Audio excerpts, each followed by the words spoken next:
conclusion. Amen. Amen.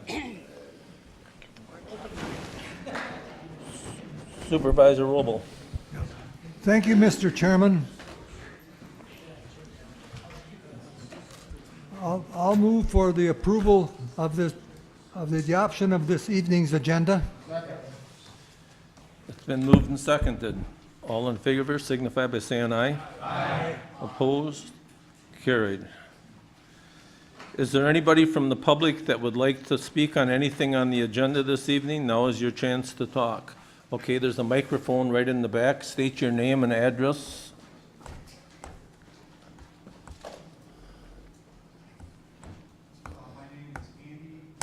Yeah, well, just give me a minute here. Okay, now you can go. Good. My name is Andy Marweedy. My address is 1283 Edgewood Road, Lake Forest, Illinois. Okay, go ahead. I'm here tonight on behalf of my mother, Carol Marweedy, who could not make it to tonight's meeting. I want to start off by thanking all of you for your time and for the opportunity to share some information with you around the County Highway CB access issue impacting our family farm located in the village of Fox Crossing. I'm hoping that after sharing my comments with you tonight that you will have a deeper perspective of this property's access issue, and also gain an appreciation for how we simply have run dry on strategies to try and work with the county so that our land has the highway access that has been committed to my mom by the county. In order to do that, a brief history of how things came to be will be very helpful. I will try to keep this history as tight as possible. The property that is subject here is our family's farm. It became bisected in 1996 with the eminent domain land taking for construction of County Highway CB. The original farm was a 46-acre parcel.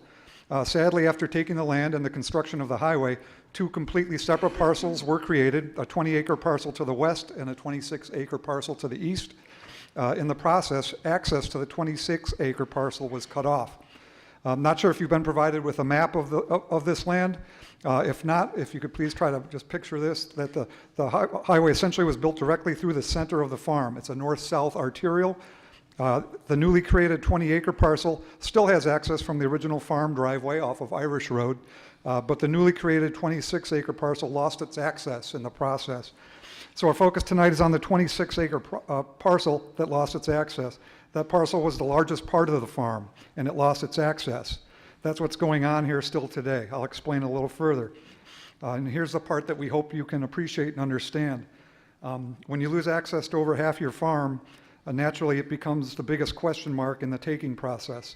Questions like, what becomes of this parcel? Is access permanently gone and will be compensated for damages of the 26 acres of lost land? Or instead, would access be assured? Well, in 1996, the county provided to my mother written commitment that the parcel would indeed have access, and more specifically that this access would be off the new highway road.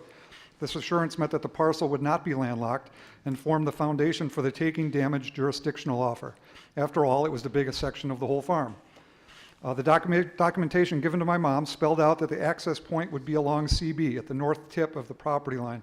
The document stated that the parcel will have good exposure, arterial frontage, and access, quote unquote. That is what she was told, and that is what she believed. And that is why the county never paid her at all for the 26 acres of land. That was the deal. In addition to what I just spelled out, my mom was further informed in the documents given to her that, quote unquote, the large parcel will actually benefit from the taking, as it will now have access directly from the CB arterial instead of off of the residential portion on Irish Road to the west. In the county's closing documents from the taking, a term new to my mom arose. That term was called, quote unquote, special benefits. And this special benefits term came into play meaningfully with the new parcel. In brief, the county charged back to my mom $59,000 as a unique fee for, quote unquote, improved benefit the parcel would receive post-taking, that the land value would be improved with the access it would have off of CB. That meant to my mom that the parcel would have enhanced value. She believed that. So my mom had two things. One, commitment for access, and two, she actually paid $59,000 in a special charge for the access. Unfortunately, fast forward to today, none of this panned out. The point on the north tip of the property where access was designated is not even our land. It belongs to A&R Pipeline, always did. In fact, even the next adjacent parcel to that does not belong to us, never did. that belongs to a different landowner.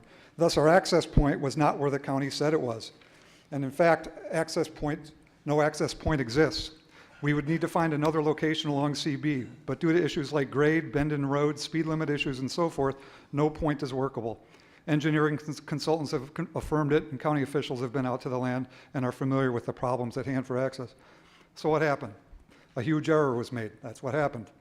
There's only one way onto the parcel currently, and that is via the A&R pipeline road that enters our property to the east.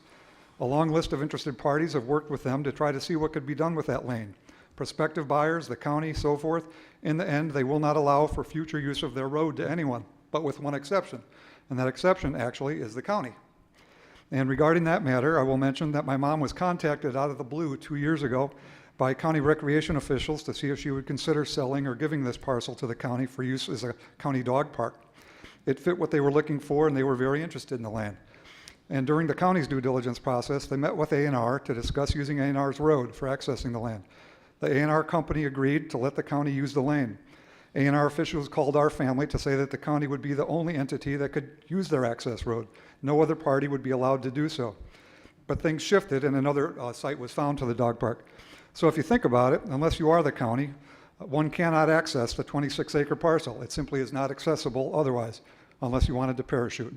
So that leaves my mom where we are today. There is no access to her land in the end, sadly, despite what she paid, despite what she was told, despite what she trusted.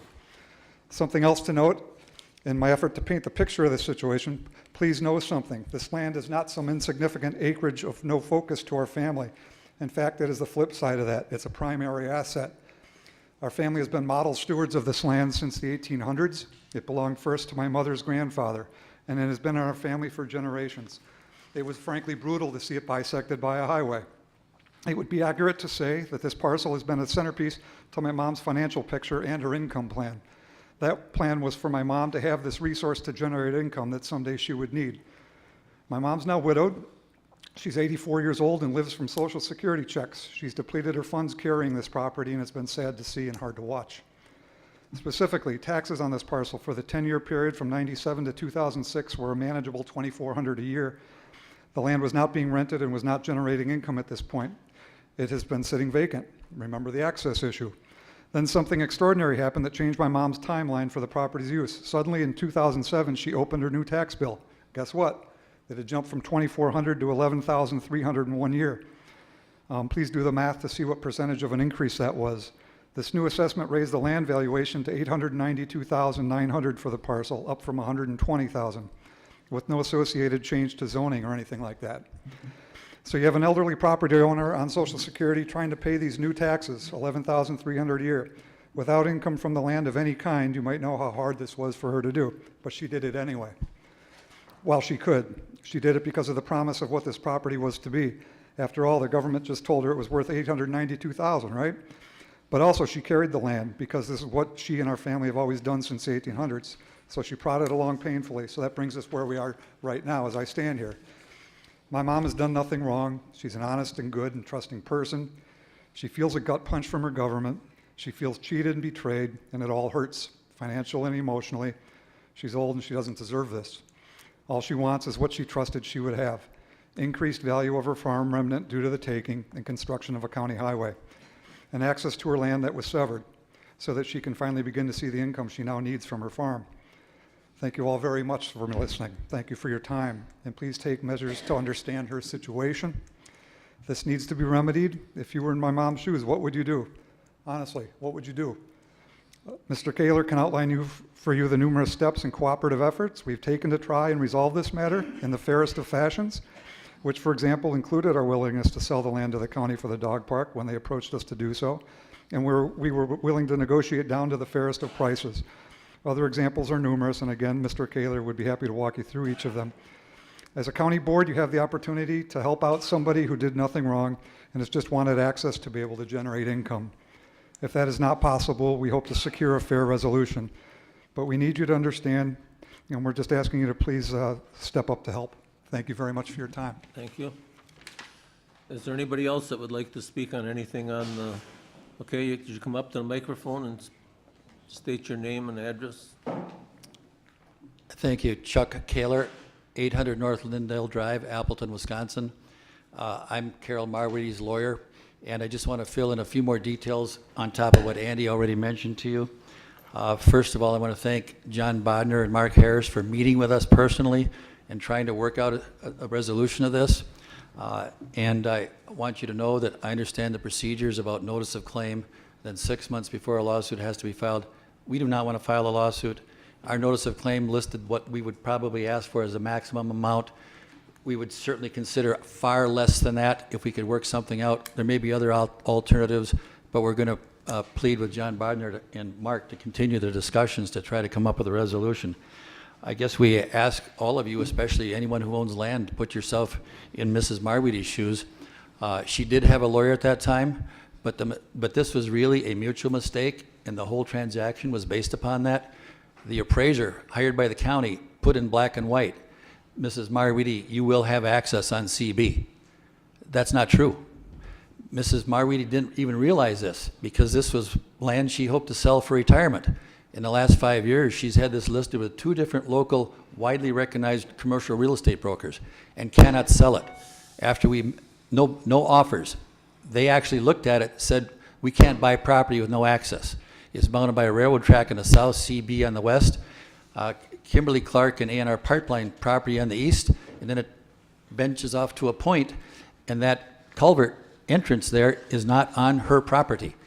To make matters worse, actually, not did she only get nothing paid for this land for 23 acres, but the acres that the county did take for the highway, I'm going to speak in round numbers, were appraised by the county's appraiser at around $79,000. Instead of giving Mrs. Marweedy $79,000, the negotiators deducted $58,000 because they said your 23 acres is worth $58,000 more now that you got this nice highway next to it with no access, which she didn't discover until it came time to sell it because her savings were running low. And now she finds out she doesn't have access. We had to look at maps and get title reports and title searches to figure this out. We even went to a local engineering firm to try to see where we could put a driveway. The other problem where that access is located is now designated as wetlands. And anybody who has experience with wetlands knows you can't go just truckload a pile of gravel into wetlands to put a driveway in. So we looked at the high ground. CB goes over a railroad track. That's a very high location just before a curve in CB on the south end. The engineer drew a picture of what that driveway would look like. And I tell you, I can't imagine any person at all wanting to drive up a steep slope onto Highway CB in the winter with steep 10-foot ditches on both sides, and then try to slow down and start up and then stop to look for traffic when you get to the top of that hill. So it's a very serious predicament, but we want to still work with you to try to come up with a resolution. So I'll also make this point. I've been practicing 35 years, do a lot of eminent domain real estate work. I have never, ever heard of a case like this. This is clearly a case of a serious mutual mistake that everybody relied on, and it's ended up in a later determined grossly unfair result. Wisconsin has an implied law called good faith and fair dealing. Everybody in Wisconsin is supposed to negotiate in good faith and fair dealing. And I think everybody did back in 1996. But it was on the mistaken assumption that there would be an access to this property, which there is not, even to this day. So if you put yourself in Mrs. Marweedy's shoes, I think you can feel some compassion for this. There are actually some time limits in the law for when things are supposed to be done. But these usually start with the presumption that everybody knew what was going on and didn't make a decision based upon information that was absolutely, totally inaccurate. She did have a lawyer when this started, but that attorney passed away before the proceedings were finished, to my understanding. So she had to get separate counsel, and what happened in the transition, I really can't determine. But one thing we know for sure, she got no money. She gave up $58,000 of the money she was supposed to get because that's what the county proposed, and it might have made sense at that time. So she has no money for a landlocked parcel that supposedly she had to pay $58,000 for because it was supposed to be worth so much more money, and nobody will buy it.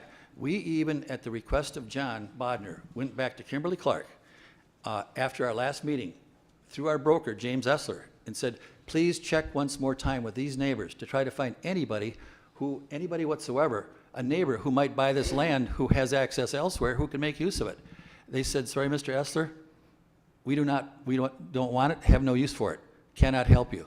So we are out of options, and that's the message we wanted to convey. So we're just pleading with you that John and us continue to try to work on some sort of solution in the coming months so that we can maybe come back with some sort of proposal that would ultimately be presented to you that can be found mutually acceptable. So thank you very much for listening, and we certainly appreciate it. Thank you. Is there anybody else that would like to address the board on anything? Is there anybody else that would like to address the board on anything on the agenda? That portion of the meeting will be closed. Communications and petitions from the clerk.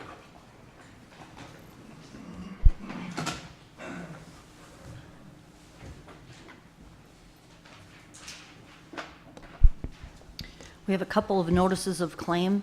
The first one comes from Jason Tesh for damage to his boat during an incident with the Sheriff's Department's patrol boat.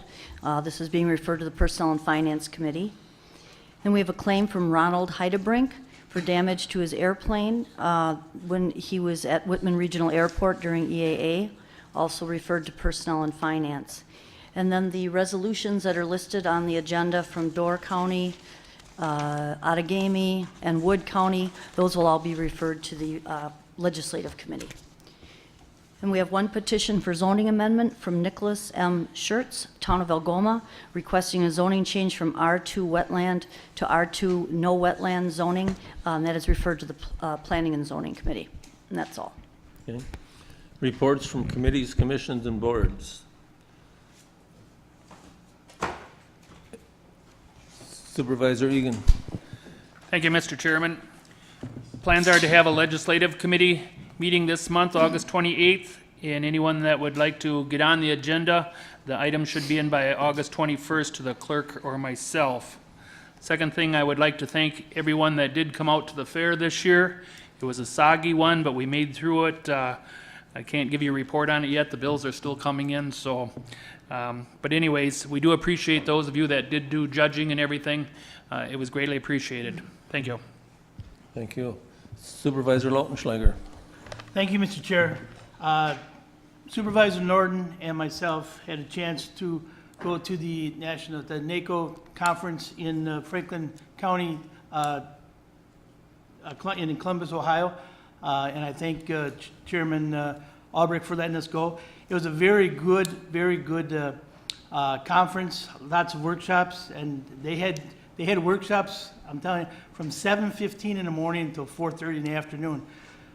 But what especially kind of hit me was there was a lot of workshops for human services and corrections and jails, which myself being the chair of the Human Services Board thought was very helpful. There was one on the mentally ill in the jails and talking about, and there was different panels from different counties talked about how they have programs that divert their mentally ill from their county jails to save money. One of the initiatives is called a program called Stepping It Up that works with judges, district attorneys, sheriff's department, county DAs, district attorneys, and human services all together and trying to come up with initiatives to keep these mentally ill out of our jails.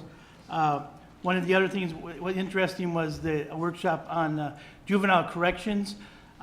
They talked about counties or states that they're building juvenile correctional facilities, that these correctional facilities should be geared more towards treatment and less towards correctional, and they should be smaller.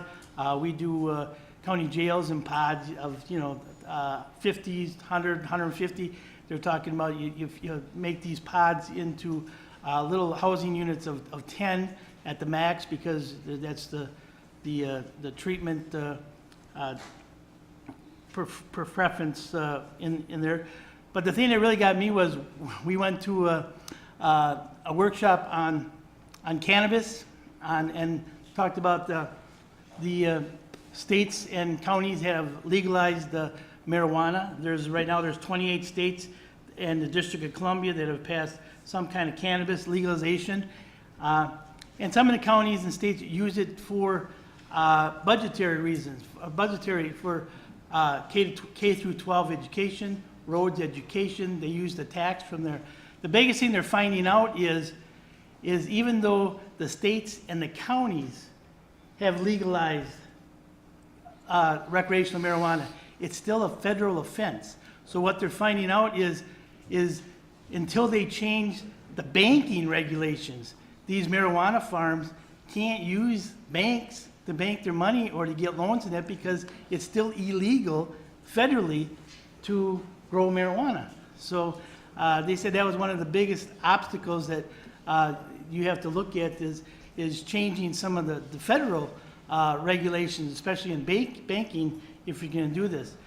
And some of the states who, and they're saying that they have statistics and facts that show that since they legalized marijuana, that their drug use has gone down in a lot of those states, which, I mean, compared to like the opiates and whatever, which kind of surprised me.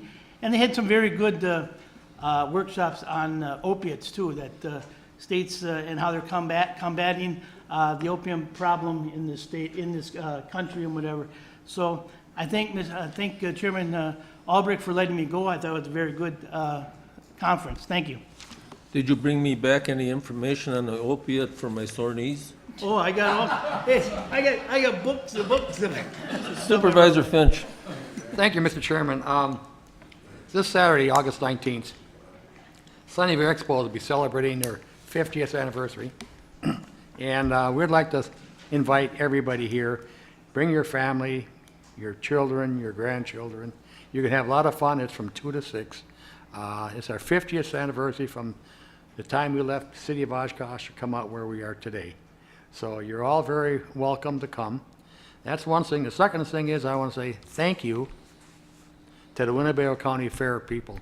I mean, they put in a lot of hours, and it was great. I just loved it, you know. And the people, you know, that work and put the time in, I know, Tom, I won't mention your name, but anyway, they really put in a lot of effort and a lot of time. And I just want to say thank you. I mean, let's face it, out of Winnebago County, the fair is one of the only ones that actually celebrate the name Winnebago County.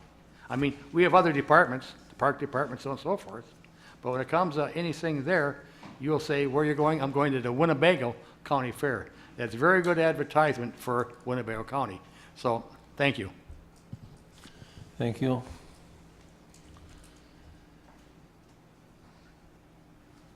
Approval of proceedings from July 18th County Board meeting. It's been moved and seconded. Are there any additions or corrections? All in favor signify by saying aye. Aye. Opposed?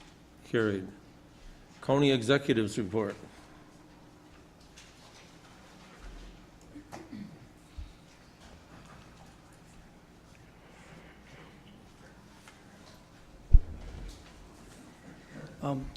Tonight, I'd like to draw your attention to resolution number 188-62017.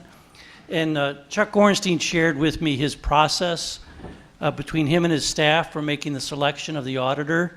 And it was a very detailed process, and I'm quite confident that this was a correct selection for an auditor. I have only one other item I want to mention to the board, that the Bureau of Aeronautics has come out and looked at our aviation industrial park, indicated that there will be participation on the taxiway. However, they're saying that we first have to have a tenant that will put in writing a need to have the taxiway before they would invest the funds. We're still talking to them, still looking at the best way to proceed on that, but the Oshkosh Area Economic Development Corporation, that's a partner in helping us locate tenants, has suggested that having the taxiway in would help us land tenants. And the Bureau of Aeronautics is suggesting that we have to have a tenant in first before they'll participate in paying for the taxiway. So we still have plenty of work to do. We're working on it, and I I think it is good news that they indicated that they would participate in the project when it does happen. If there's no questions, I have several appointments tonight. I have appointments to the Aging and Disability Resource Center Committee, and I have the appointment of Catherine Fangdiner. I apologize if I haven't gotten that right. And it's for a 3-year term, which will expire August 31st, 2020. Been moved and seconded. All in favor signify by saying aye. Aye. Opposed? Carried. I have a reappointment to the Board of Health, and it's Paula McNeil. Been moved and seconded. All in favor signify by saying aye. Aye. Opposed? Carried. I have a reappointment to the Veterans Service Commission, Roy Rogers. Been moved and seconded. Is it new? Supervisor Roll. Okay, it is a new one, but Roy was on there before in the past. Maybe he was on and off in the past. Yeah. Probably not. So it's, All in favor signify by saying aye. Aye. Opposed? Carried. Supervisor Eisen, I'm sorry, I missed you. Thank you, Mr. Chairman. Mr. Harris, could you tell us when we can expect to receive the 2017 Comprehensive Financial Report? I think the CAFR should be done any time now. This is about the time of year that it gets completed. I'm assuming you're referring to the 16 CAFR, not 17. Oh, yes, yes. I believe it's at the website if you want to see the electronic version. We haven't printed the paper ones yet. Maybe But I was believe looking it's for, at the website. yeah, maybe I was looking for 17 because I went Oh. there. Thank you. Supervisor Roll. Thank you, Mr. Chairman. Mark, just a couple questions. Number one, going back to the taxiway, that sounds like the real definition of a catch-22. Having said that, has anybody asked, or are there any indications that once Winnebago County secures a tenant, how long it would take for the BOA to give approval, and then physically how long it would take to put the taxiway in? Yeah, Just to know, if I'm a prospective tenant, I want to know That's how right. long is this going to take? 6 months, a year, 2 years? I think the actual thing that they would look for would be an indication from the board that they would be willing to proceed on a timely basis once there was a commitment of funding from the Bureau of Avionics, which is already verbally telling us they will, but has not shared with us what the percentage would be. So I think the time delay is more likely to be board action, and I think that's what most likely would cause uncertainty in a prospective tenant. So we may be looking at a couple possibilities, a possibility of putting the taxiway in first if we can get a commitment that we'd get reimbursement once a tenant was in that indicated a need for it, or getting approval from the board but not proceeding until we receive the aid from the BOA, but getting the commitment in advance. Either of those would help assure a client that it actually was going to happen when they moved in. What's the anticipated total cost? You know, we've got that in the 5-year plan, but I don't have it in front of me. It's, well, I don't remember for sure. I'm hesitant to say because I just don't remember. Okay, we'll touch bases later. The second comment I have is I'm surprised that you did not comment on Resolution 180. There was a lot of discussion at P&F, and that's why it was a unanimous vote to disallow. But you didn't mention anything about it, and if I were one of these 35 people sitting out here, I'd probably say that Mr. Marwidi and his attorney sounded like they made a pretty good case, but I don't think all of the evidence is out there. I would have preferred not to comment, but I believe the statute of limitations is passed.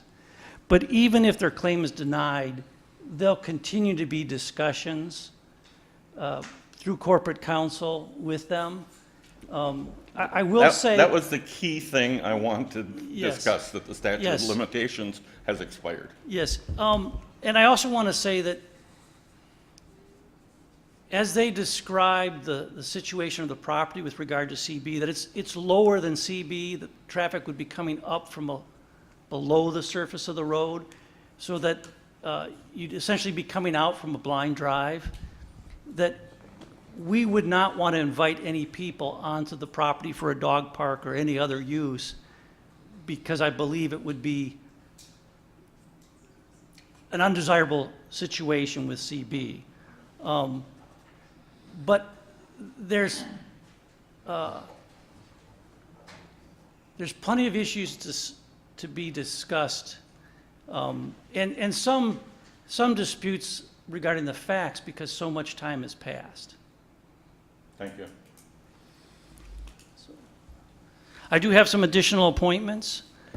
With regard to, they're either appointments mixed in with reappointments to the Winnebago County Land Records Council.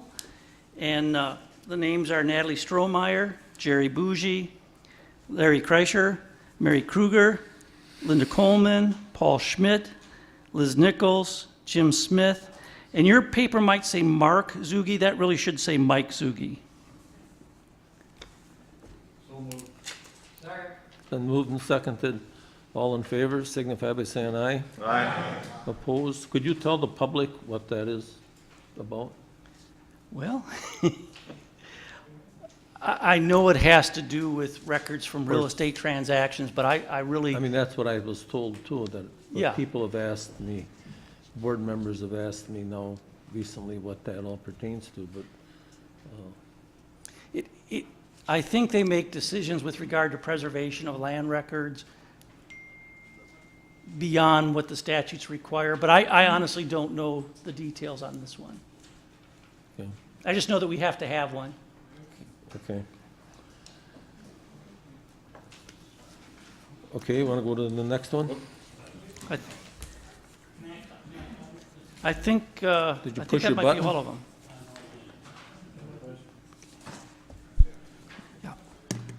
Land records has to do with register of deeds, what they charge for recording, how they're storing their records, GIS, how they're involved with their land records, certified survey maps, plats.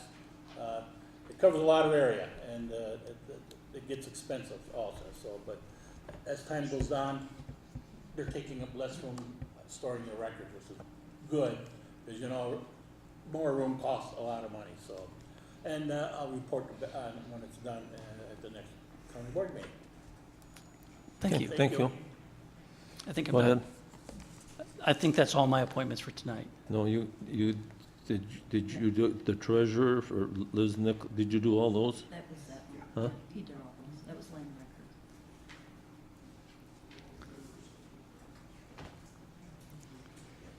records. Okay, Thank you. Supervisor Ramos had asked to be excused from this evening's meeting. And then on the very last page of our resolutions, on 188, or 187, I'm sorry, on the quick claim remnant property to EGG should be EJJ. So you have to change that from EGG to EJJ. Got it? Okay, but I would use that as a simple correction. At this time, I'd like to ask Mike Elder, the Director of Facilities, to come up and give us information on his courthouse window project. Don't forget Ken's birthday. I will right after this.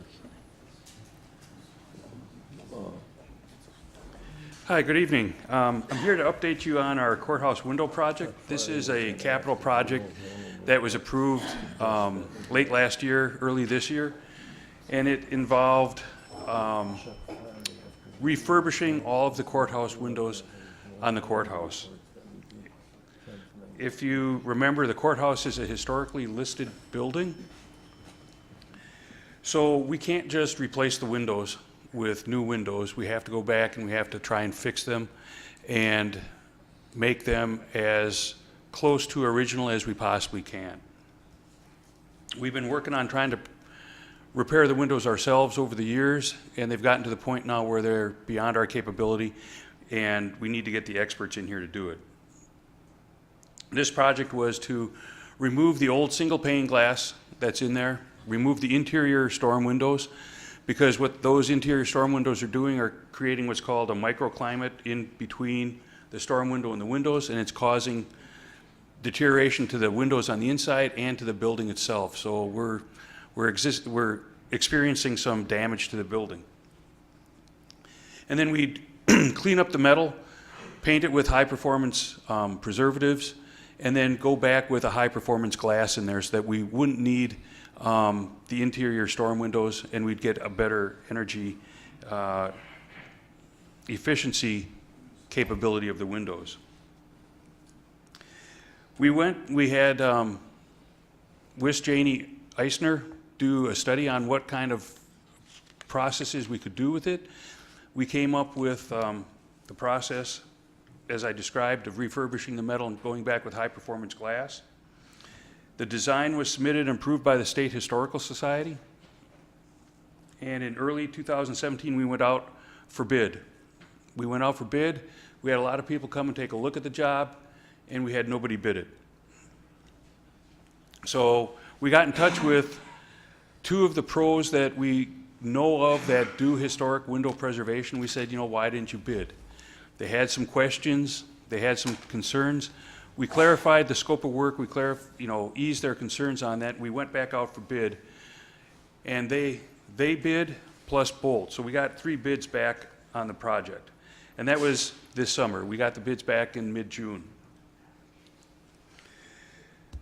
Unfortunately, the bids that we got back were higher than what we estimated.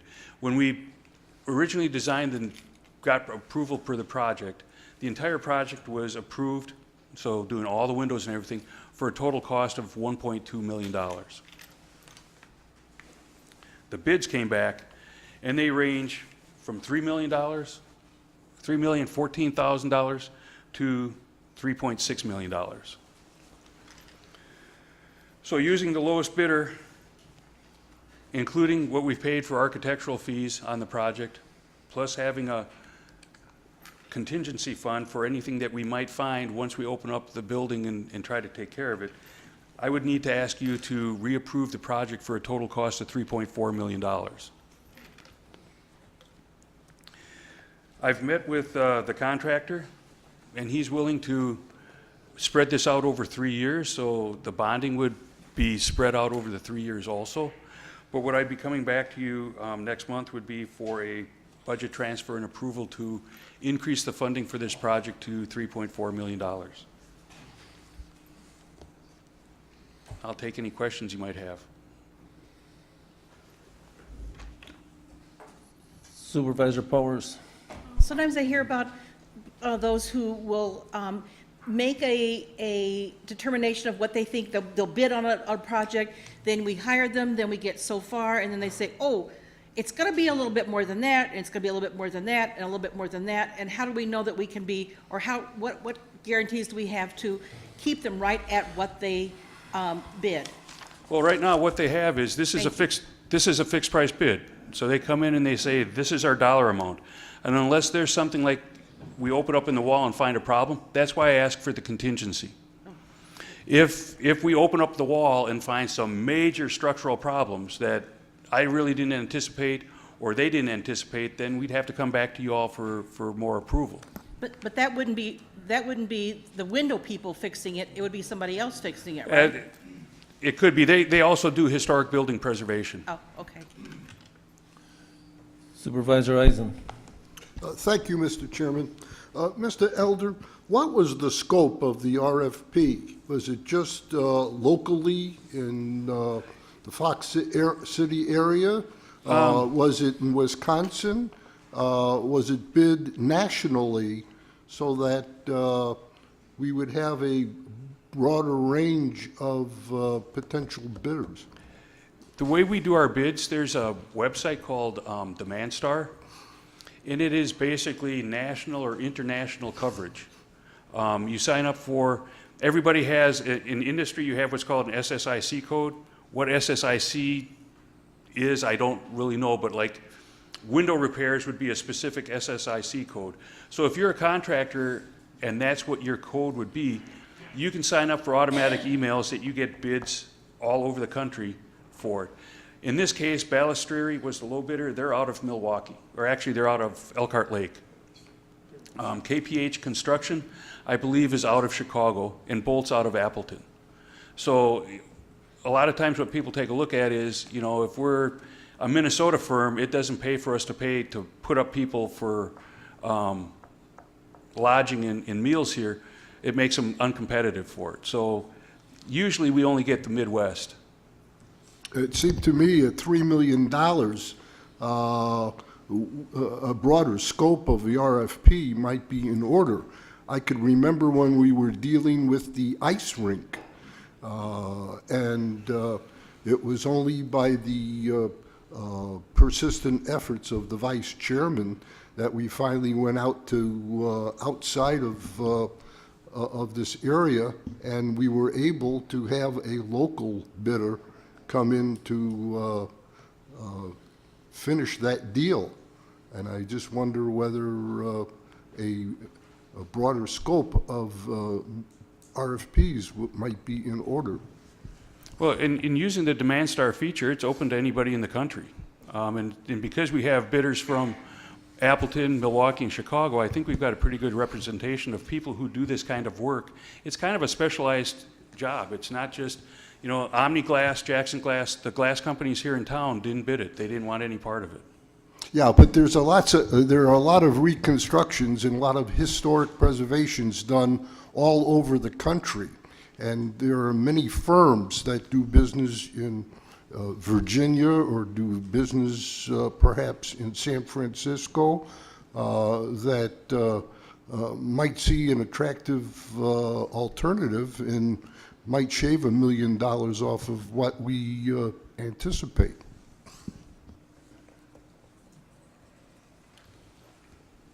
Supervisor Bender. I guess I'm curious, is there no funding for historical buildings? If this was a private business, how would you possibly put $3 million worth of windows in a building that you would never recoup the money you're investing? If it's a private business, the incentives are tax credits. We don't pay taxes.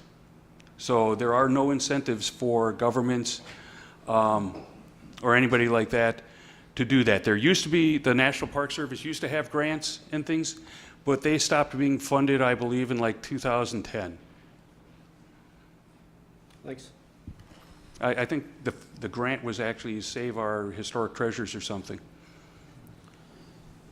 Supervisor Knitsky.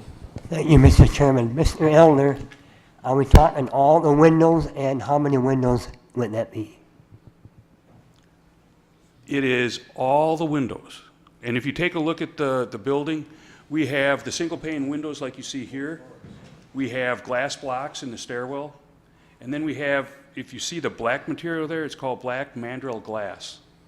And that's actually some of the stuff that we're having some of the major problems with, in that the frames have rusted so much it's broken the glass. And we can't get anybody really to replace that. So they're actually looking at doing something that mimics the look of the glass, but it's actually a metal panel. So the number, I don't know. I mean, God, we're talking thousands. You know, right there's probably about 15 windows in that one section in the middle there, so probably 45 windows right there on that one wall. Does that include the awnings, I mean, the curtains too? Or the No. shades? No. Are any doors involved too? Doors? No. Thank you.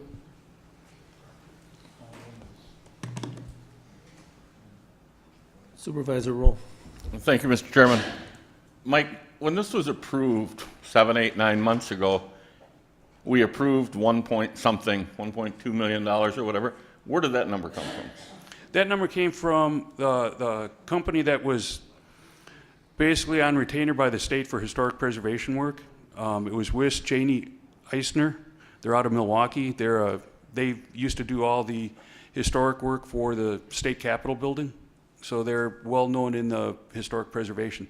They're the ones that came up with the estimate on what the windows would cost. Do they do work? No, they just do the engineering and architectural work. Next time, come to me, I'll give you a number. I mean, what sense does that make?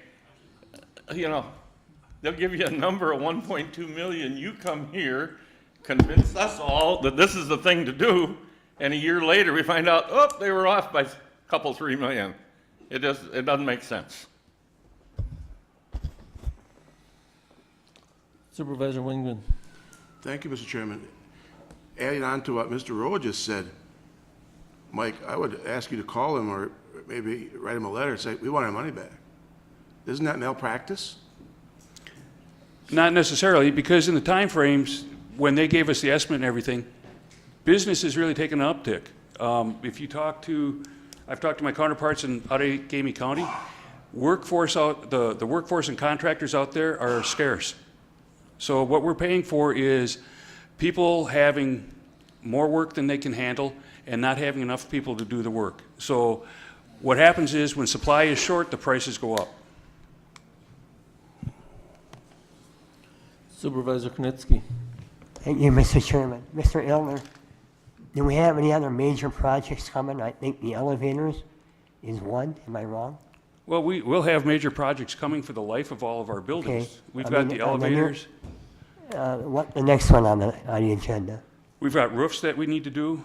We probably have tuck pointing on buildings. We've got windows on the Orrin King building. We've got On this building? on this building.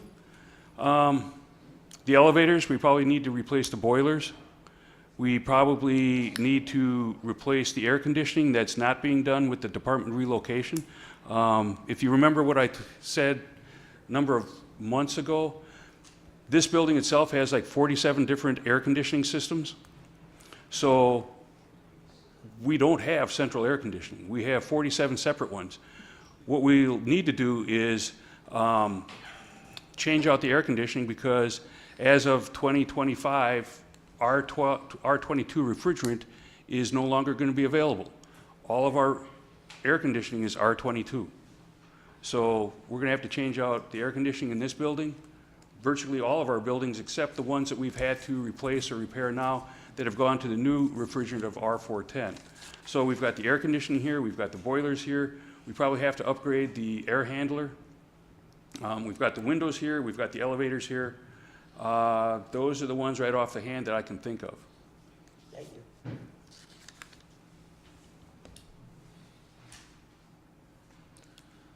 You're off the hook.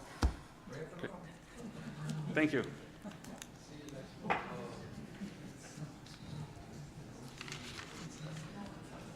There are no zoning reports or ordinances. Supervisor Fari.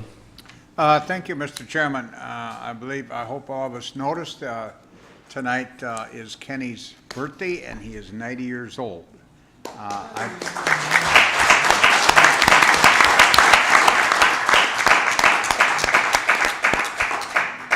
I'm told we have a cake in the back. Based on that, I'll move to take a 15-minute recess. Okay, we will take a 5-minute recess.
The Winnebago County Board is currently in a break. For a schedule of all GovTV programming, visit our website at oshkoshmedia.org. This is GovTV, opening accessibility and understanding of local government, helping you to be informed and involved. Also streaming live and on demand at oshkoshmedia.org and radio simulcast on Oshkosh FM 101.9. Like us on Facebook at our Oshkosh Media page. For a schedule of all GovTV programming, visit our website at oshkoshmedia.org. Please stay with us. Coverage will resume shortly.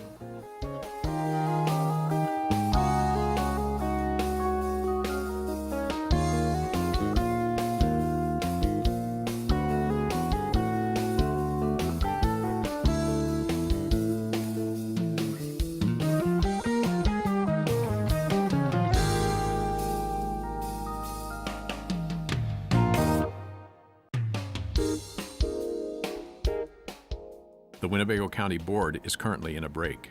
For a schedule of all GovTV programming, visit our website at oshkoshmedia.org. This is GovTV, opening accessibility and understanding of local government, helping you to be informed and involved. Also streaming live and on demand at oshkoshmedia.org and radio simulcast on Oshkosh FM 101.9. Like us on Facebook at our Oshkosh Media page. For a schedule of all GovTV programming, visit our website at oshkoshmedia.org. Please stay with us. Coverage will resume shortly.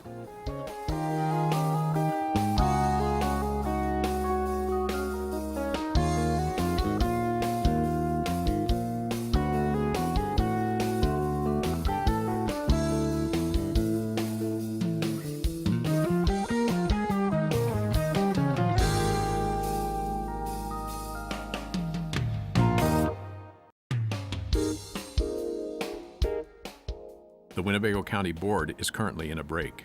For a schedule of all GovTV programming, visit our website at oshkoshmedia.org. This is GovTV, opening accessibility and understanding of local government, helping you to be informed and involved. Also streaming live and on demand at oshkoshmedia.org and radio simulcast on Oshkosh FM 101.9. Like us on Facebook at our Oshkosh Media page. For a schedule of all GovTV programming, visit our website at oshkoshmedia.org. Please stay with us. Coverage will resume shortly.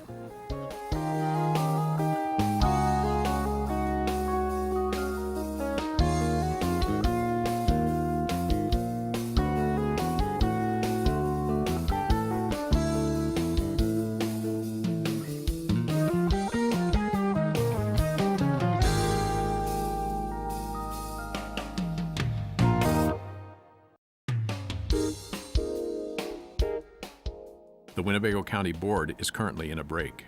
For a schedule of all GovTV programming, visit our website at oshkoshmedia.org. This is GovTV, opening accessibility and understanding of local government, helping you to be informed and involved. Also streaming live and on demand at oshkoshmedia.org and radio simulcast on Oshkosh FM 101.9. Like us on Facebook at our Oshkosh Media page. For a schedule of all GovTV programming, visit our website at oshkoshmedia.org. Please stay with us. Coverage will resume shortly.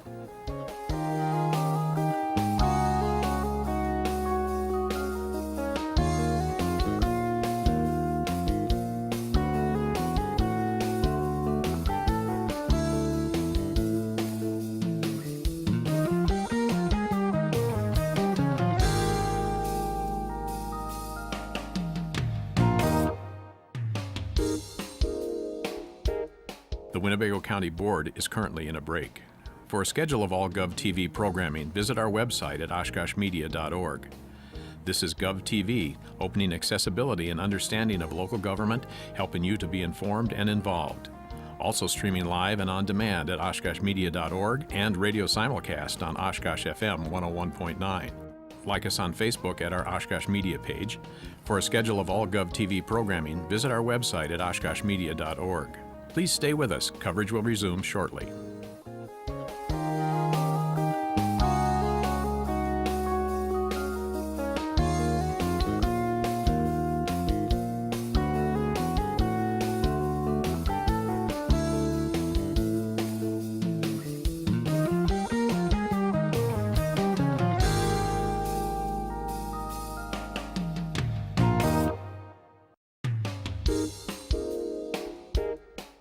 The Winnebago County Board is currently in a break.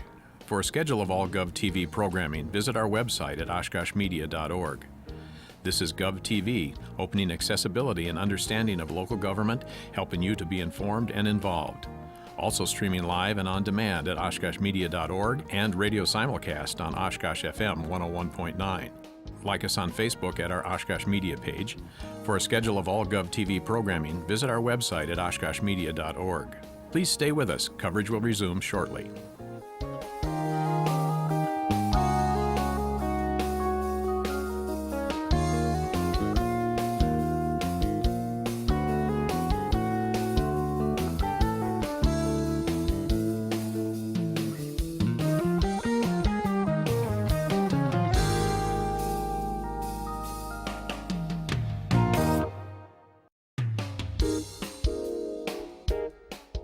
The Winnebago County Board is currently in a break. For a schedule of all GovTV programming, visit our website at oshkoshmedia.org. This is GovTV, opening accessibility and understanding of local government, helping you to be informed and involved. Also streaming live and on demand at oshkoshmedia.org and radio simulcast on Oshkosh FM 101.9. Like us on Facebook at our Oshkosh Media page. For a schedule of all GovTV programming, visit our website at oshkoshmedia.org.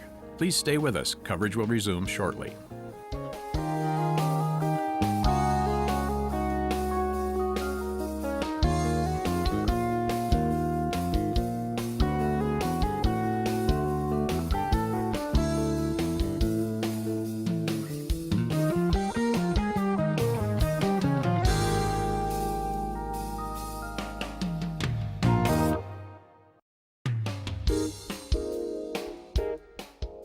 The Winnebago County Board is currently in a break. For a schedule of all GovTV programming, visit our website at oshkoshmedia.org. This is GovTV, opening accessibility and understanding of local government, helping you to be informed and involved. Also streaming live and on demand at oshkoshmedia.org and radio simulcast on Oshkosh FM 101.9. Like us on Facebook at our Oshkosh Media page. For a schedule of all GovTV programming, visit our website at oshkoshmedia.org. Please stay with us. Coverage will resume shortly.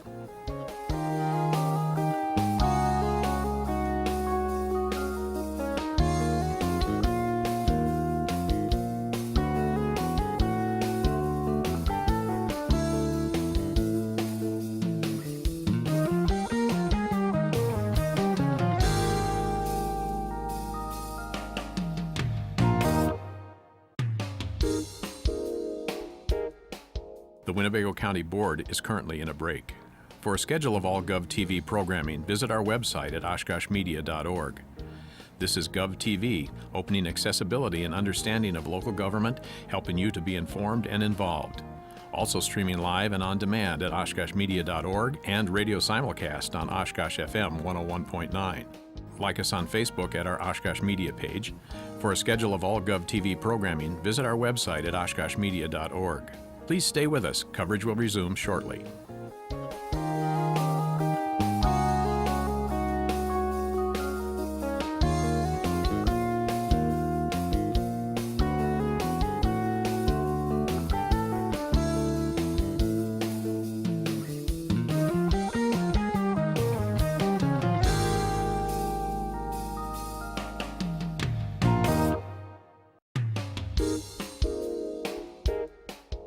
The Winnebago County Board is currently in a break. For a schedule of all GovTV programming, visit our website at oshkoshmedia.org. This is GovTV, opening accessibility and understanding of local government, helping you to be informed and involved. Also streaming live and on demand at oshkoshmedia.org and radio simulcast on Oshkosh FM 101.9. Like us on Facebook at our Oshkosh Media page. For a schedule of all GovTV programming, visit our website at oshkoshmedia.org. Please stay with us. Coverage will resume shortly.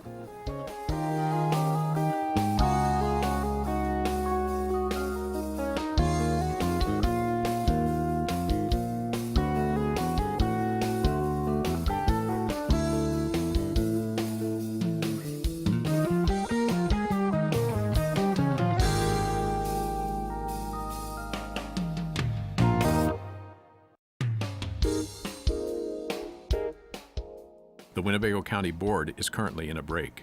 For a schedule of all GovTV programming, visit our website at oshkoshmedia.org. This is GovTV, opening accessibility and understanding of local government, helping you to be informed and involved. Also streaming live and on demand at oshkoshmedia.org and radio simulcast on Oshkosh FM 101.9. Like us on Facebook at our Oshkosh Media page.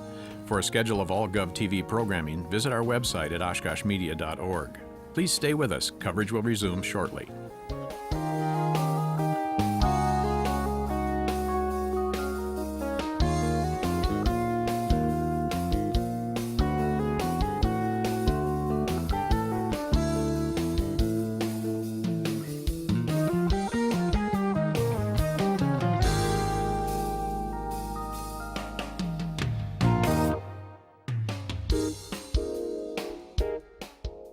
The Winnebago County Board is currently in a break. For a schedule of all GovTV programming, visit our website at oshkoshmedia.org. This is GovTV, opening accessibility and understanding of local government, helping you to be informed and involved. Also streaming live and on demand at oshkoshmedia.org and radio simulcast on Oshkosh FM 101.9. Like us on Facebook at our Oshkosh Media page. For a schedule of all GovTV programming, visit our website at oshkoshmedia.org. Please stay with us. Coverage will resume shortly.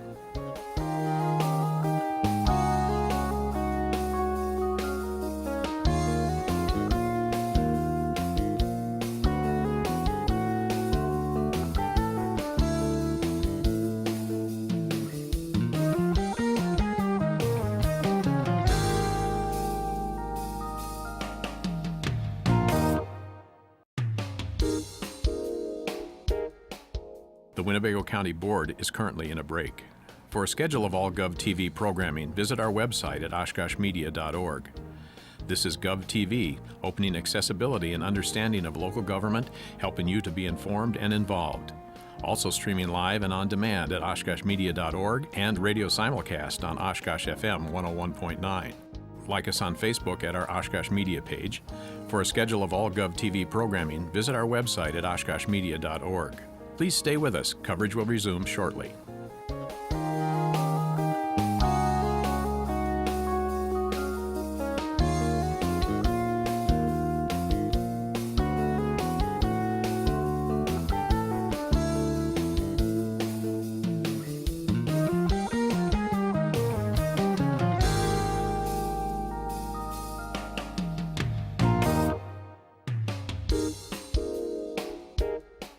The Winnebago County Board is currently in a break. For a schedule of all GovTV programming, visit our website at oshkoshmedia.org. This is GovTV, opening accessibility and understanding of local government, helping you to be informed and involved. Also streaming live and on demand at oshkoshmedia.org and radio simulcast on Oshkosh FM 101.9. Like us on Facebook at our Oshkosh Media page. For a schedule of all GovTV programming, visit our website at oshkoshmedia.org. Please stay with us. Coverage will resume shortly.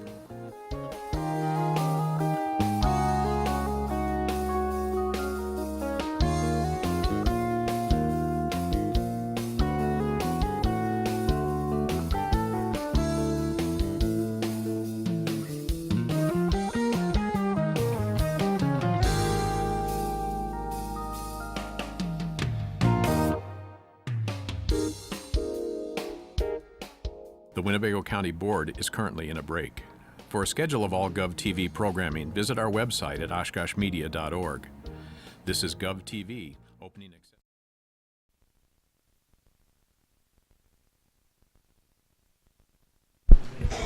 Okay, we are starting with Supervisor Powers. You had your light on? I do. Thank you, Mr. Chairman. Since we're coming back from a little break, I wanted to welcome Sue Ertmer's sister here from Phoenix, Arizona, who's visiting, and she's a delightful lady. Yes, I have a note here, and I was going to do the same thing right after, just before you did it here, but also I've been advised that Did I take it back? I understand, she invited us all to spend the week in Arizona with her this winter, so we can all go down there and spend time.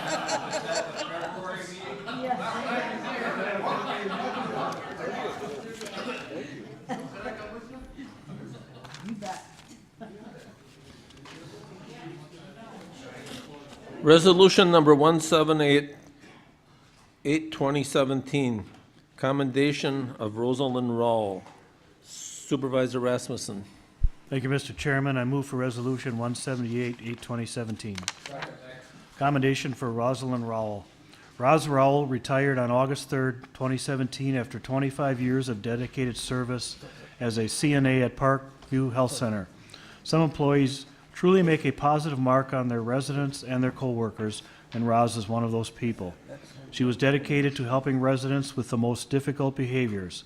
She maintained a calm and collected approach and always maintained her professionalism under very stressful situations. Roz was often asked to train new staff, and she took pride in helping to foster the growth of successful CNAs like herself. There are so many wonderful things to be said for her hard work ethic and the many long hours she put in for her residents. Thank you, Roz, and you will be dearly missed. All in favor signify by saying aye. Aye. Opposed? Carried. Resolution 179, 8/2017, commendation for Michael Andre. Supervisor Rasmussen. Move for Resolution 179, 8/2017. Commendation for Michael Andre. Michael Andre retired from Parkview Health Center on August 4th, 2017, after 29 years of dedicated service. Mike started his career at Parkview working in the food service department. Mike was a meal site delivery driver until the move to the new building in 2008, where he finished his career as a food service worker. Mike was essential in the daily operations of the food service department, often taking on extra duties. We wish Mike a relaxing and enjoyable retirement. All in favor signify by saying aye. Aye. Opposed? Carried. Resolution 180, 8/2017, disallow claim of Carol Marawita and Carol Marawita Trust dated October 18th, 2002. Supervisor Rasmussen. Thank you. I move for Resolution number 180. Supervisor Eisen, just a minute. I will request to speak. I move for Resolution number 180, 8/2017. Been moved and seconded. All in favor signify by... I have a request to speak, Mr. Chairman, please. I have a point of information. Okay, go ahead. Mr. Chairman, it's been the practice of the board when we encounter claims to disallow it as a routine practice. I know a decade ago when I first came to the board, I occasionally voted against that when very clearly a truck knocked the mailbox off and the people need to have it replaced. Well, typically it was told that, well, it goes to the insurance company, and then the insurance company says it's below your deductible, and then we end up paying it anyway. This is a particular case in which I would like to, for our purposes and for the purposes of the public, to have this point of information and ask our corporation counsel what his advice is to the board in voting on this count. The appeal of the trustee and his attorney is very convincing that they have a concern. The statement that the corporation counsel and the county executive have been involved in discussions is very, very good to know. But at the same time, I would like direction from the corporation counsel on how to consider and vote on this particular resolution 180 82017. It's on the board floor. Go ahead, would you?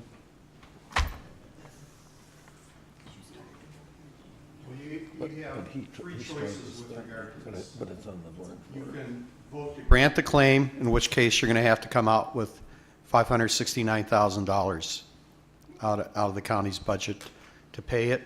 You can vote to deny it, or you can do nothing on it. You could lay it over, pass it back to the committee or whatever, but those are all going to have the same effect because you have 120 days to act on this, and that 120-day period is going to expire, because not every day has 30 days, and it's going to expire around September 6th or 7th before your next meeting. My recommendation is that you vote to deny this because, number one, Mr. Harris and I have been, as well as Ernie Winters when he was highway commissioner and Ray Palanen, have been working on this now for 6-7 months. We've been trying to come up with a solution on it. It goes all the way back to this fall. I think it was September, October, the first time I've met with the Marwedes. Mr. Harris and I have met with the Marwedes on 2 different occasions. I think the facts aren't quite as they were set forth to you. You have to understand that this goes way back to 1995.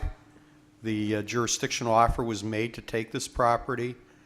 Just to give you some perspective how long that was ago, Mr. Roble was only 68 at that time. That's a long time ago. But you know, the Marwedes, according to the papers I've seen, I don't know where they've lived, whether they've been active in farming, but their address ever since this started has been in Lake Forest, Illinois. Mr. Marwede is deceased. Ray Grieger was the highway commissioner at the time this was going on. He's deceased. The county's negotiator was Pat Moss from Moss and Associates up in Green Bay, and he's handled a lot of stuff for the county over the years in the state. He's 88 years old now. There was a jurisdictional offer made to the Marwedes of $89,000 back in 1996. They were represented by 2 attorneys at that time. They started with Mr. Humlicker, and according to Mr. Kaler, they brought Mark Sosterich, who's an attorney in Milwaukee, in to represent them as time went on. It could have been because of illness on Mr. Humlicker's part. I don't know. But the jurisdictional offer was made. They were also offered an additional sum to waive their appellate rights with regard to that. The county offered them $3,000. This was an arm's length negotiation. They wanted $20,000 more to waive their appellate rights. The county would not give that to them. But if you know anything about eminent domain law, you have 2 years after the jurisdictional offer is made to appeal that. And you can appeal that on the basis that you're being left with an uneconomic remnant. And there was no appeal with regard to this, and nothing went on for about 20 years until, and maybe it was not 20 years, but I didn't know of anything going on until this past fall with regard to it. Now, when Ray Palanen and I have gone through all the notes from the negotiator, there is a note in there that indicates that there was supposed to be, on this southern half of the property that was bisected, there was to be a agricultural access granted to both A&R Pipeline, Kimberly-Clark, and the Marwedes. I think the assumption was, if you go up and look at the property now, there is a driveway there. It's A&R Pipeline has the driveway. It's deeded in their name. I think the assumption was that that driveway was supposed to serve all 3 parties. But it was deeded, and I don't know why this happened. I wasn't involved in any of this, but it was deeded to A&R Pipeline. A&R Pipeline has allowed the Marwedes to use the property for themselves and for agricultural purposes for years. The property that we're talking about, the southern half of the property that was bisected, approximately half of it is wetlands. It's not buildable. The other half is zoned agricultural. It has been zoned agricultural, to the best of my knowledge, ever since the property was acquired from the Marwede family. Ray and I discussed this matter yesterday. Again, we've discussed it a number of times. He believes he has a possible solution with regard to this. I did talk to Mr. Kaler today with regard to that solution. He's interested in it. That doesn't mean they're going to accept that, but, you know, we'll see what we can work out. And it's no different than the kind of case that usually comes before you with regard to a claim, such as an automobile accident or something of that sort, where we're disputing, we may dispute whether we're in fault, or we may dispute the amount of damages with regard to the claim. And in this case, number one, I don't think the property is worth $569,000. As Mr. Kohler himself indicated, that's a highball offer. Number two, when you do make a jurisdictional offer to somebody, you're offering them money based upon the value of the property at the time the jurisdictional offer was made, and that was back in 1996. The fact that maybe you could put a Walmart on the property 20 years later isn't something that's necessarily considered at that time. It's what's going on then and what may be likely to happen in the near future. And like I said, they had a 2-year period to file a claim against the county with regard to the jurisdictional offer. They didn't do that. Now, there's still the issue of whether there should be some type of access with regard to the property, and we're working on that. And Mark and I have been working on it, Ray's been working on it, Ernie worked on it beforehand. We'd like to find some kind of amiable solution with them. But we don't think the claim ought to be granted in this case. Now, it's up to you what you want to do. I mean, I can't make that decision for you. But those are your three options. If you don't grant the claim, if you vote against it tonight, they have 180 days from the date that the claim is denied to file an action against us. If you just let the time expire, they're probably going to have 180 days from September 6th to file an action against us. And again, our hope is, I've had good relations with Mr. Kaler and his client. I think Mark would say the same. All the discussions have been amiable. They've all been aimed at finding a solution to this issue, and we're hoping that we can do that. Does anybody have any questions that I'm not going to get into a whole lot of detail, but Supervisor Haig. Thank you, Mr. Chairman. Where is the property? Guy, do you know where there's a viaduct that goes on CB that goes over the railroad tracks as you're coming north? Yeah, it's almost in the midst of an S-curve. Yes, and when you go over the railroad tracks on that viaduct, you come down a slight hill or incline, and the property curves around, and their property, once you've hit the flat ground, is off to the right. So it's about a quarter of a mile before. What's the north-south or east-west road north of there, Ray?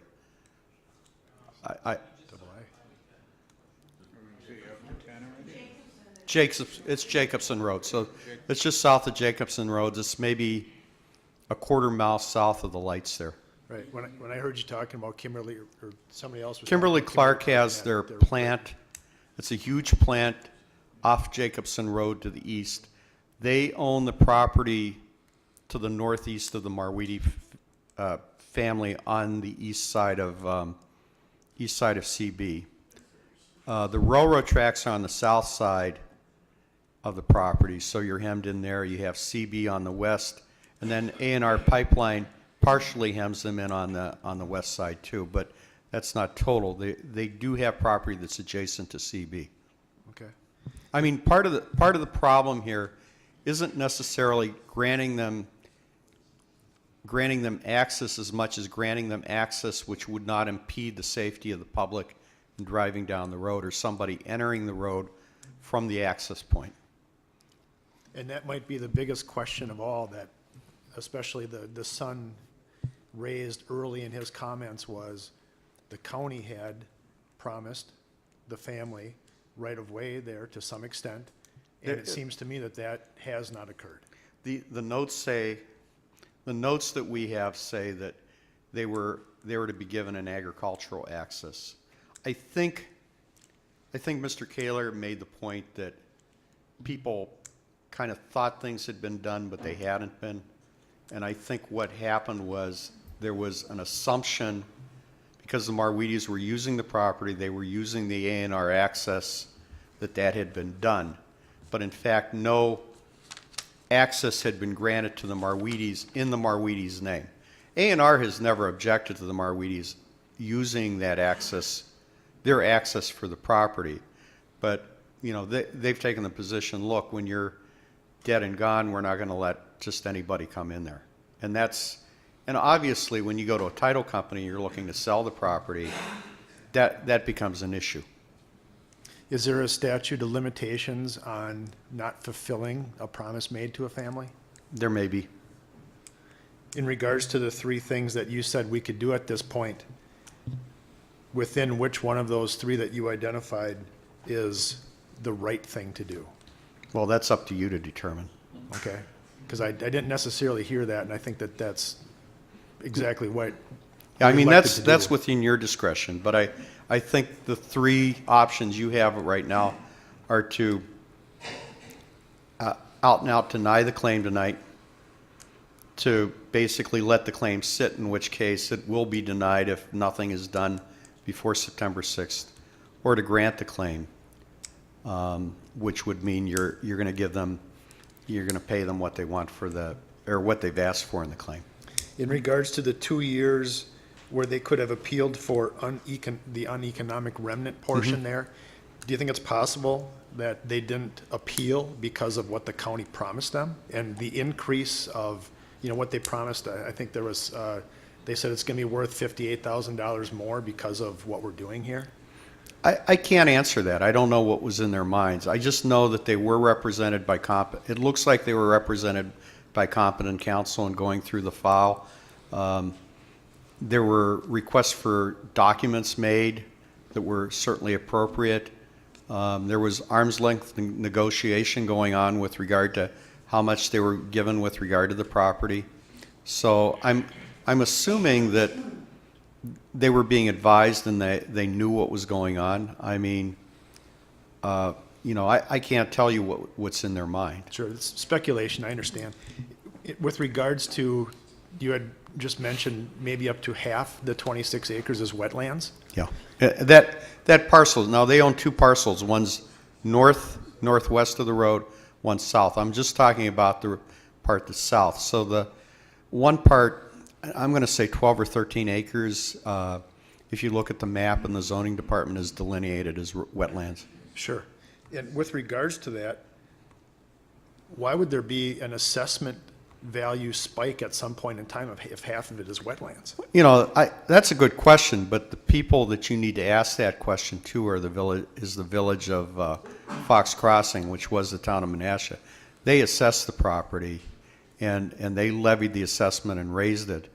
I believe, and Mark, you can correct me if I'm wrong on this, but I believe that the Marwedes did go back and appealed the assessment and had it lowered. But it did happen. So with regards to the new development with Ray potentially working out a settlement with the Marwede family, would you recommend that we should at least table this until September to find out where he's at with this? If you want to, but the fact of the matter is, if you bring this in at the, let's see, when's your special order of business meeting? September 5th. I mean, you would be one day away from the claim being denied as a matter of law. He filed the claim on September 5th. he filed the claim on May 10th, and you have 3 31-day months in there. So I believe time's going to run out on September 7th. We have a meeting on September 5th, the special order. I mean, we could put it on, we could give you a report as to what the negotiations are with regard to it, but you have to understand his claim is, you know, in my opinion, is for, and he even said that, is for far greater than what they'd be willing to settle for. I mean, he's asking for top, and that's not unusual for claims. And that's one of the reasons you have these claims that come in, and we recommend that they be denied, because maybe the claim is legitimate, but the amount of money that's being requested is far more than what the claim is legitimately worth. I certainly understand that. I would be much more comfortable voting on something after I find out if Ray is able to, because at this point in time, I would not support this resolution. Even if 10% of what they said was true, I don't think that this is the right thing to do. Well, let me just raise this with you. It doesn't mean that on September 5th or 7th, whenever the meeting is, that you're going to come back and you're going to have a solution that's been reached. But I think there are going to be ongoing negotiations between then and now. And I also think that the Marwedes have made an offer to us to go to mediation with regard to that. That's something that, you know, is a possibility. I wouldn't necessarily recommend that at the time, but it's something that's out there too. So, I mean, there's a number of options, but again, if you vote to grant this claim, if you bring a motion to grant it, you are going to have to pay them that amount, and it's not going to be covered by insurance, and you're going to have to come up with it somewhere. Thank you. Supervisor Powers. Thank you, Mr. Chairman. Mr. Bodnar, is it possible to waive her tax? You've talked about some reasonable negotiations. Is it possible to waive her property taxes until these claims can be ironed out? We have no control over her property taxes. I mean, Who has? The assessment is levied by the village of Fox Crossing as to what she pays, because that's where the property is. The vast majority of those taxes are school district taxes. Sure. And we have no control over those, or the town's taxes, or even the not the sanitary district, but the vocational district. So, yeah, I mean, she did, as I said to you, the taxes were lowered because they appealed the assessment and eventually got them lowered. I believe that's correct. Thank you. Supervisor Warnke.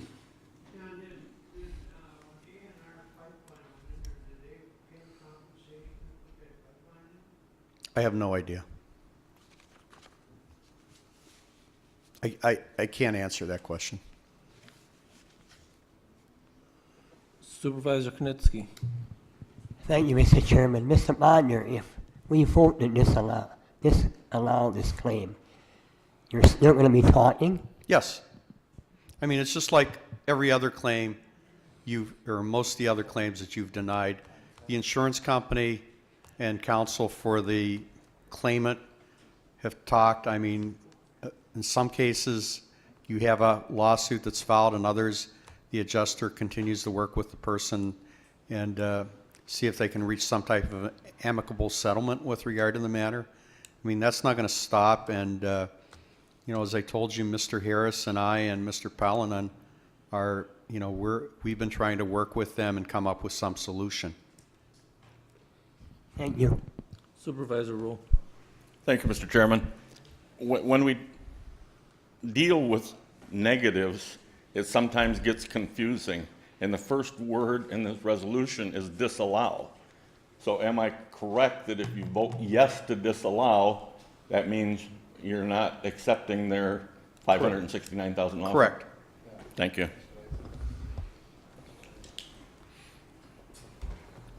I mean, I would have to say that if we work out an agreement and it's going to require some type of appropriation of money, we're going to have to come back here to have you folks approve that unless it's something real small that comes out of some contingency fund or something. Supervisor Shirk. Thank you, Mr. Chairman. Obviously, we heard one side of the story, and that side sounded like a nightmare. I was, really outraged almost that would happen. But then we just heard the rest of it, and that makes the whole story different. And so I think the key here is that we're going to continue negotiating, and the corporate counsel will come back to this body with a solution in terms of what might be the answer to the question. So I think everybody is looking for some fairness, and as long as that's the case, I can support this. So you'll move to disallow, or that's what you're saying? No, I will support the resolutions as it's listed to disallow.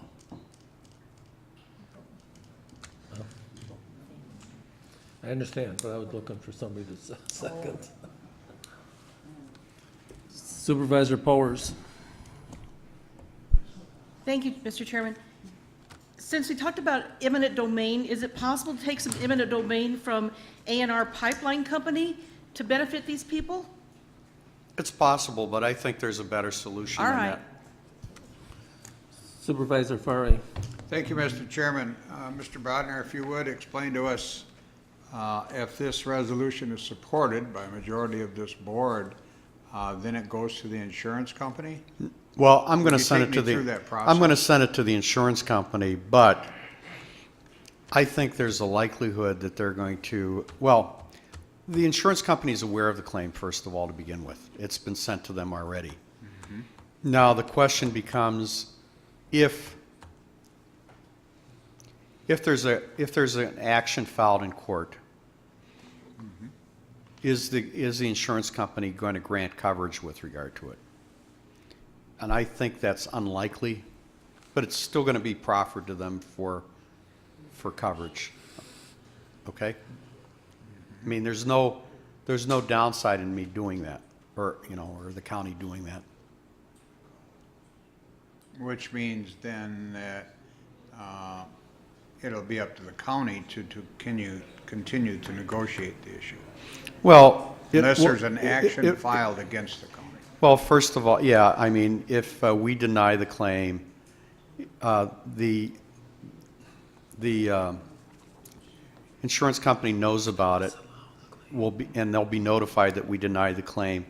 But I doubt that they're going to get involved, and I think it's altogether likely that they're going to deny coverage.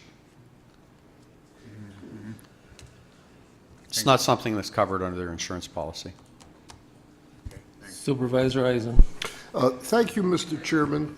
I would like to restate the expressions of Vice Chairman Rowe and Supervisor Shirk. And this resolution is asking us to disallow the $569,000. And that's exactly what we're going to do by denying this claim.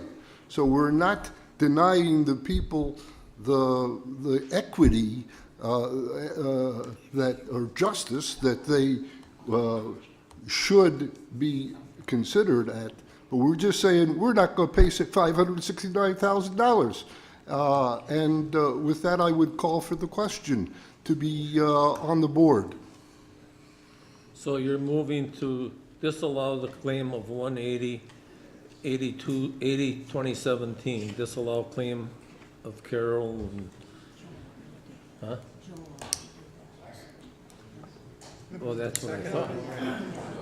That's what this resolution is. Just have to vote on it. Supervisor Finch.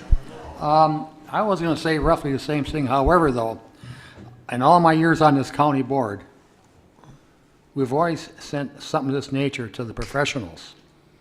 This is what they do for a living, like Mr. Bogner, Mr. Harris.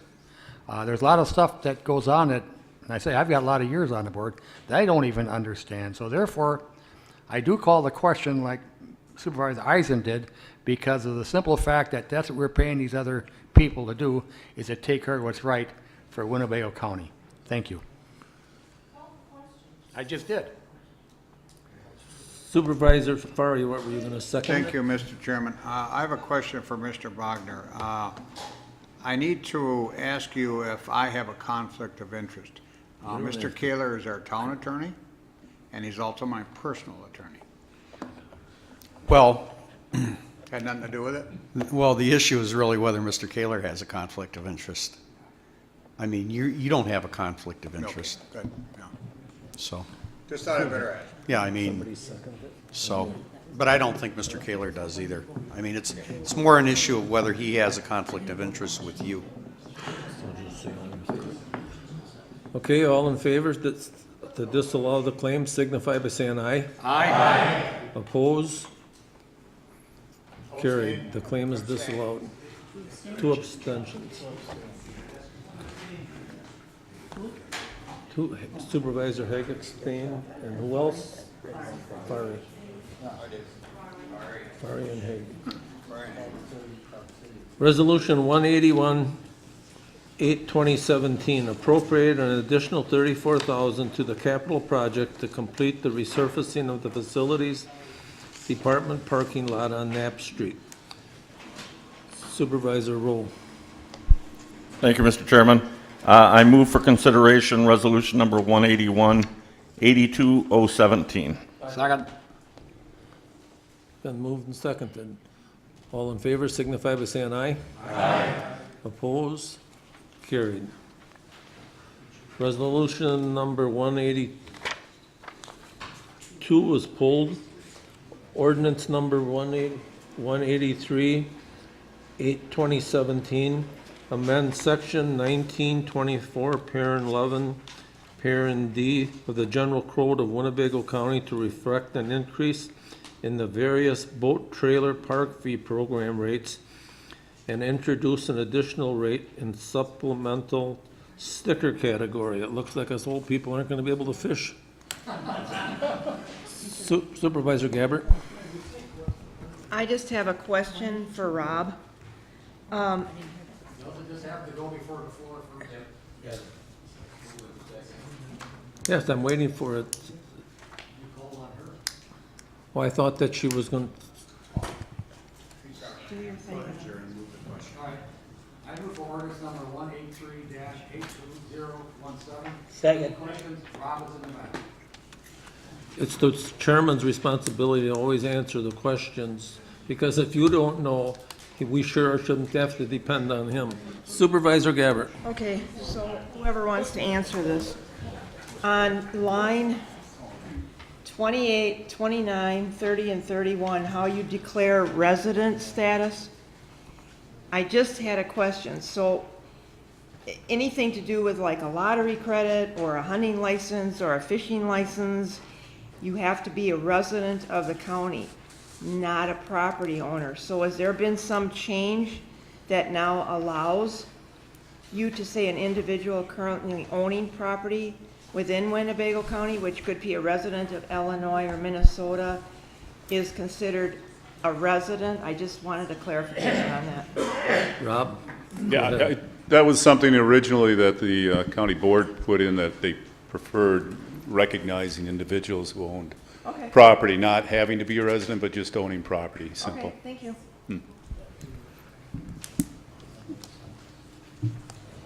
Supervisor Rowe, did you have your light on, or did I never shut it off? All in favor signify by saying aye. Aye. Oppose? Carried. Resolution 184, 8/2017.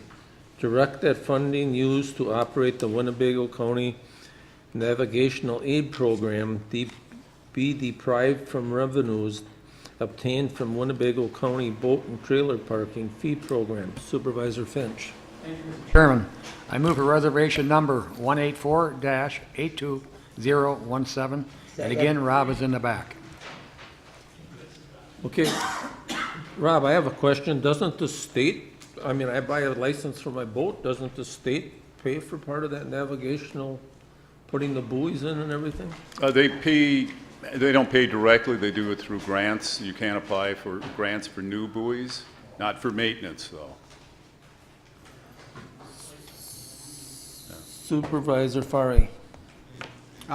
Thank you, Mr. Chairman. My question is to Rob. In reading both this resolution and following Resolution 184, as it's stated, obviously, you want to raise the fees for those people to launch their boat. So that increase will pay for the maintenance on buoys. Is that? That is accurate. Okay. Now, the buoys out there in the water, benefit all the boaters, do they not? The particular. Not just the guys who go out fishing, but everybody on the lake benefits from that buoy that's out there with a boat. Would that not be correct? I don't know that that would be absolutely accurate, because some boaters are more inclined to just be in the main, if you would call it, boating lanes or corridors. They may never make use of a set of buoys that are for access into a boat landing or into the Menasha or Nina channels. Those relate directly to, again, how it's worded here, those are boating support facilities, as opposed to, again, the buoys that are out in the boating lanes. My second question is, you indicate in the resolutions that these maintenance items are currently being paid for by the levy, through the levy? Correct. And what dollar amount is that? It's funded to about $100,000 for the program. Per year? As it stands. Correct. Per year. So these fees will take $100,000 out of, reduce the levy by $100,000? No, it would be a shift of 60,000 approximately over into the boat landing fund. Another 40,000 would have to remain in the navigation aid funds to support the buoys that are not part of the access into, as I mentioned, the boating support facilities. So there's a distinction there. It's just a split or a shift. I'm very reluctant to increase the fees here for our boaters. I don't know. I assume the committee's looked at options here. So what you're saying is you're going to maintain the buoys. It's just a matter of who's going to pay for it. All the general populace of Winnebago County through their taxes, or you're going to increase the fee on those who are a lot of retired people, I might add, that desire to use the Winnebago County boat launch facilities. Pretty clear? Straightforward comment, right? Yes. Thank you. Supervisor Rowe. Thank you, Mr. Chairman. Sorry, a little confused. Am I correct that 182 was pulled? Yes. And 183 has already passed? And we're on 184?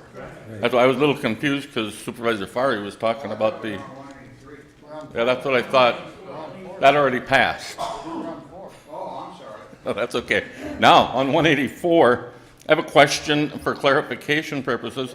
On line 19, it says each buoy could cost up to $5,000. But then on line 22, it says at a cost of $2,000 per unit. That's new buoys cost with lights are at $5,000. To refurbish, it would be $2,000 per buoy. Okay, thank you.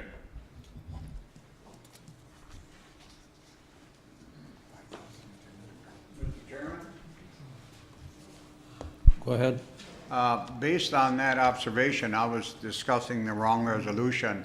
I would like to rescind and vote no on resolution 180. Okay, then I'll move to reconsider. You weren't on the prevailing side.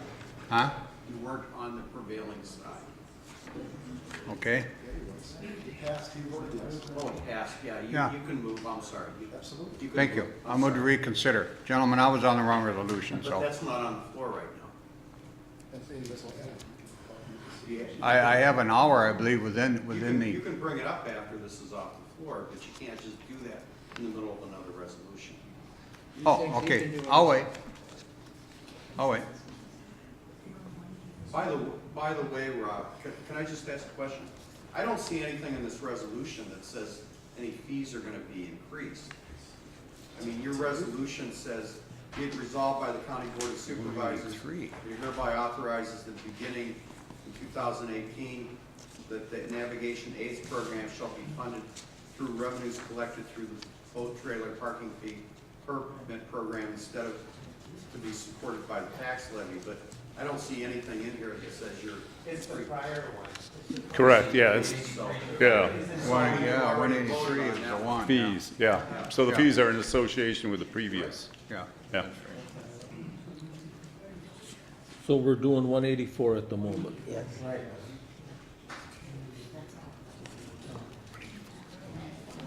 Supervisor Gabbard. Okay, Rob, just a clarification.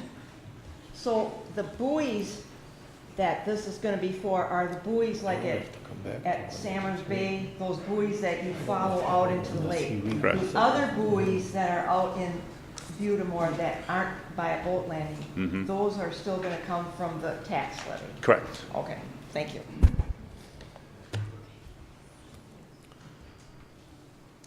Okay, we'll vote by our little iPad. Vote aye if you approve, no if you disapprove.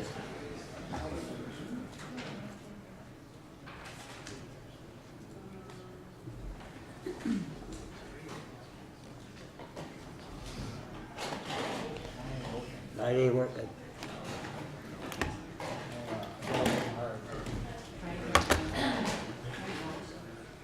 Yes.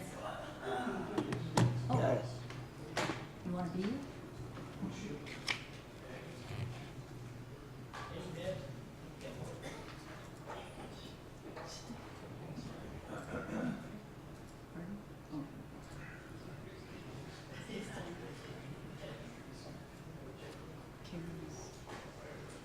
I can get one to confirm. You have to,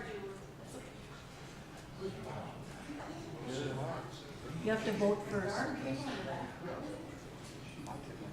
There, now you have to, no, she has to hit confirm.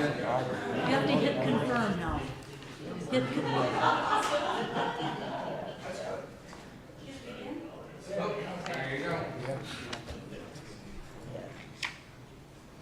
That is passed. Mr. Chairman, I move to reconsider my vote on resolution 183.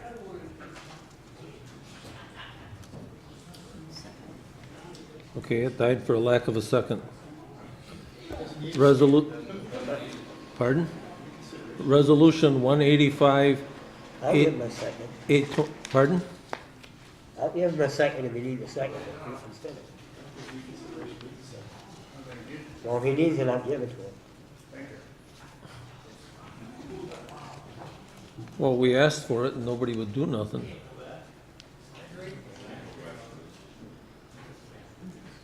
I'm gonna go on to the, Asking that we take the vote over on. I understand that, but I waited and there was no second. Does it right here? Does it require a second? Yes. Each second. Yes, I understand, but he didn't say a second, and then he finally says, well, I'll second it then. That caught me off guard, I'm sorry. Didn't know I needed it. Resolution 185, 8/2017. Quick claim remnant property to Menasha Joint School District, Highway 441 and Racine Street Roundabout Project. Supervisor Robel. Thank you, Mr. Chairman. I'll move for resolution 185-82017. Second. Then moved and seconded. All in favor signify by saying aye. Aye. Opposed? Carried. Resolution 186, 8/2017. Quick claim remnant property to Parmajit Sai Highway 441 Racine Street Roundabout Project. Supervisor Robel. Thank you, Mr. Chairman. I'll move for resolution 186-82017. Second. Been moved and seconded. All in favor signify by saying aye. Aye. Oh, Supervisor Haig, I'm sorry. Aren't all these, isn't this already done? Yes, sir. Haven't these already been determined who owns what over there? Why is this coming to us so late? I mean, the city of Menasha has already built a,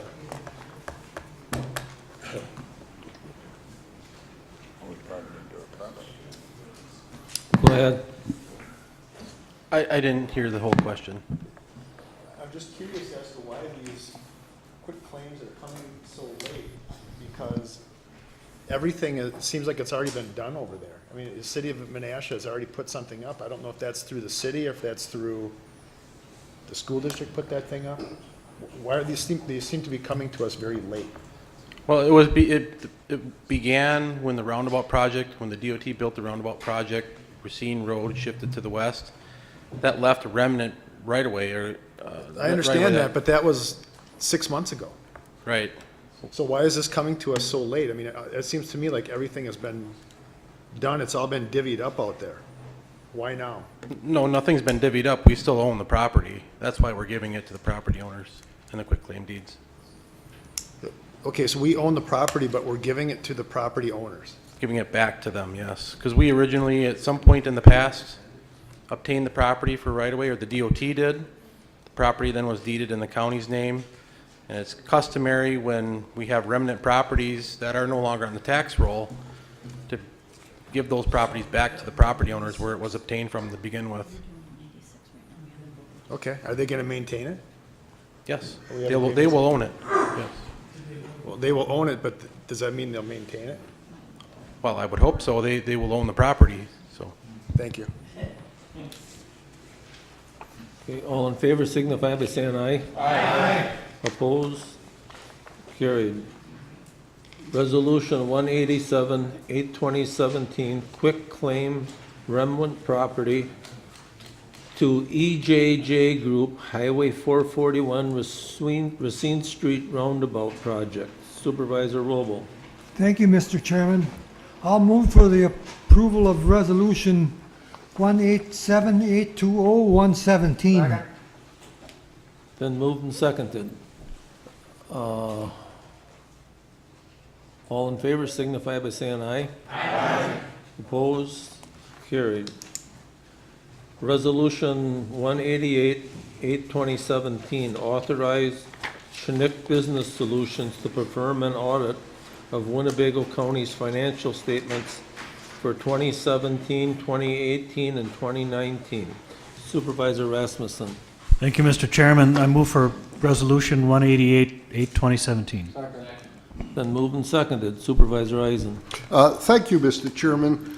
Mr. Harris, Mr. Chairman, could you have the county executive explain to us why we decided to change auditors? No, but I'll have Chuck answer it. Okay, then the finance director, Our audit and whether con- there were RFPs put out and they came back 10% lower, or, well. No, I'll let you tell. our audit contract came up this year, and I asked the P&F committee if they wanted to allow me to negotiate with current auditors to renew, or if they wanted me to put it out on RFP. We've had the same audit firm for about 8 years, so they felt I should send out an RFP for it. We did that, and 3 audit firms sent in proposals. Myself, my assistant finance director, and one of the accounting staff and human services, we all independently evaluated the proposals, and each of us came up with the same conclusion that Schenck was the best one. And they are our current auditor, so we aren't changing auditors. But we did put it out on RFP. Thank you very much. Supervisor Shirk. That answered my question. All in favor signify by saying aye. Aye. Opposed? Carried. Supervisor Roble. Thank you, Mr. Chairman.